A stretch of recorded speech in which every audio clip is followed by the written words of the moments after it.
Assalamualaikum warahmatullahi wabarakatuh. Alhamdulillah, alhamdulillahi rabbil alamin, wa bihi nasta'in ala umurid dunya waddin. Asyhadu an la ilaha illallah wahdahu la syarikalah wa asyhadu anna Muhammadan abduhu wa rasuluh. Allahumma salli wa sallim wa barik ala sayyidina Muhammad wa ala alihi wa sahbihi rasulillahi ajma'in. Amma ba'du. Alhamdulillah, hadirin yang mulia, suatu ketika Rasulullah Shallallahu Alaihi Wasallam duduk dengan para sahabat di majelis yang mulia.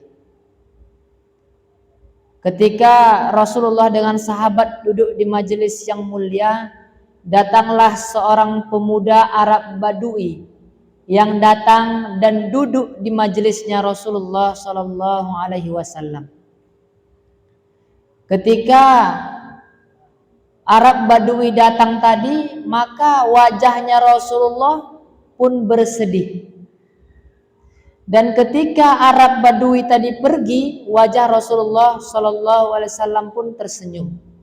Maka para sahabat yang melihat daripada wajahnya Rasulullah tadi seperti ini, maka bertanya kepada Rasulullah, "Ya Rasulullah, mengapa ya Rasulullah ketika di majelis tadi, majelis yang mulia tadi, Arab Badui tadi datang, seorang pemuda Arab datang ke majelis kita dan dia duduk di majelis kita, wajah engkau bersedih ya Rasulullah.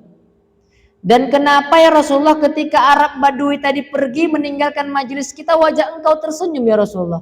Ada apa ya Rasulullah?" Apa kata Rasulullah?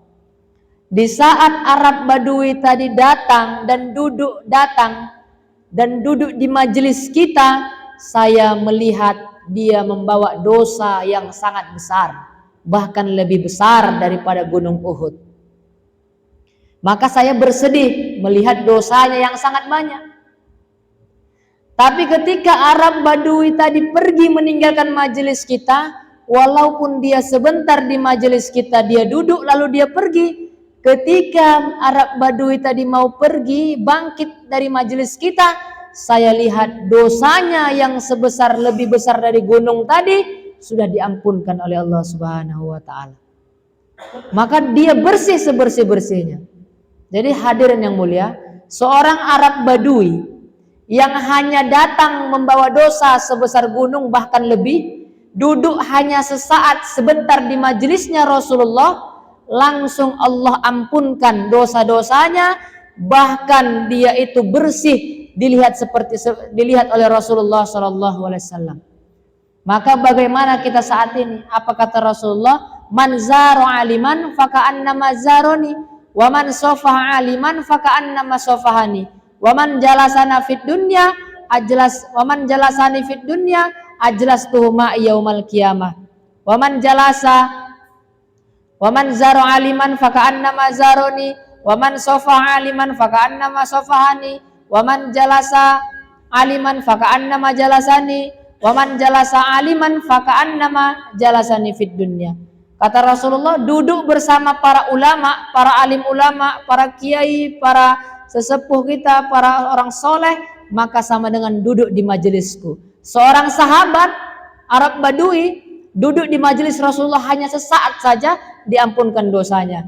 Bagaimana kalau kita duduk di majelisnya sekarang ini sampai berjam-jam, bahkan istiqomah berhari-hari, bertahun-tahun istiqomah sampai kita mati? Masya Allah, mungkin ibadah kita diterima Allah, mungkin pahala kita sudah banyak, dan mungkin dosa kita pun sudah diampuni oleh Allah.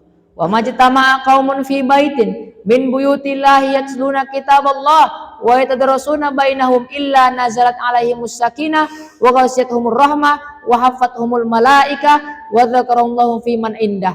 Apabila kita duduk di majelisnya Rasulullah, membicarakan tentang kebesaran Allah, mengajarkan Al-Quran, belajar tentang agama, mendengarkan, berbicara, maka Allah Subhanahu wa taala akan ampunkan dosa kita. Allah akan bangga-banggakan kita di hadapan majelis para malaikat. dan Allah akan menurunkan kepada kita sakinah, rahmat menyirami mereka, menyirami kita, sehingga Allah Subhanahu wa taala akan senang kepada seorang hamba ini. Dan apabila Allah sudah senang kepada seorang hamba, maka mudah bagi Allah untuk memberikan sesuatu kepada seorang hamba ini. Saat ini kan kita lalai kepada Allah. Kita lebih banyak berharap kepada makhluk. Pertanyaannya, apakah pernah kita berharap kepada Allah 100%? Sebagaimana kita berharap kepada makhluk. Kita sering meminta kepada makhluk. Pertanyaannya, apakah kita pernah meminta kepada Allah sebagaimana kita pernah meminta kepada manusia sesungguh-sungguhnya? Kita ibaratnya meminta kepada manusia dengan sungguh-sungguh kita meminta. Mintalah, tolonglah ini, utangi duitmu ini. Sungguh-sungguh kita yakinkan. Tapi apakah kita pernah melakukan itu kepada Allah? Enggak pernah. Susah. Kalau kita lakukan itu kepada Allah, Allah enggak akan mengecewakan kita. Tapi manusia bisa mengecewakan kita. Begitu juga dengan berharap. Berharap kepada manusia ini sangat sakit. Ya kan? Apalagi berharap kepada orang yang tidak mencintai kita. Itu lebih sakit lagi, ya kan? Maka berharaplah kepada Allah. Apakah pernah kita berharap dengan orang yang mencintai kita? Kita berharap 100%. Bahwa dia akan mencintai kita balik. Bahwa dia akan menjadi milik kita. Pertanyaannya, apakah kita pernah mencintai Allah seperti itu juga? Jarang, susah. Kalaulah kita sudah bisa mencintai Allah seperti itu juga, maka gampang bagi Allah. Amuru alat diari laila uqabbilu dal jidaru wa dal jidaru wa ma hubud diari sagabna qalbi walakin hukuman sakanat diar. Kalaulah cinta kita kepada Allah sudah sempurna sebagaimana cintanya Qais kepada Laila, maka sangat mudah bagi Allah menolong kita di saat kita ada masalah. Sangat mudah bagi Allah. Maka kuncinya ialah Allah yang nomor satu. Subhanallah bihamdihi, subhanakallah wa bihamdika asyhadu an la ilaha illa anta astaghfiruka wa atubu ilaik. Assalamualaikum warahmatullahi wabarakatuh.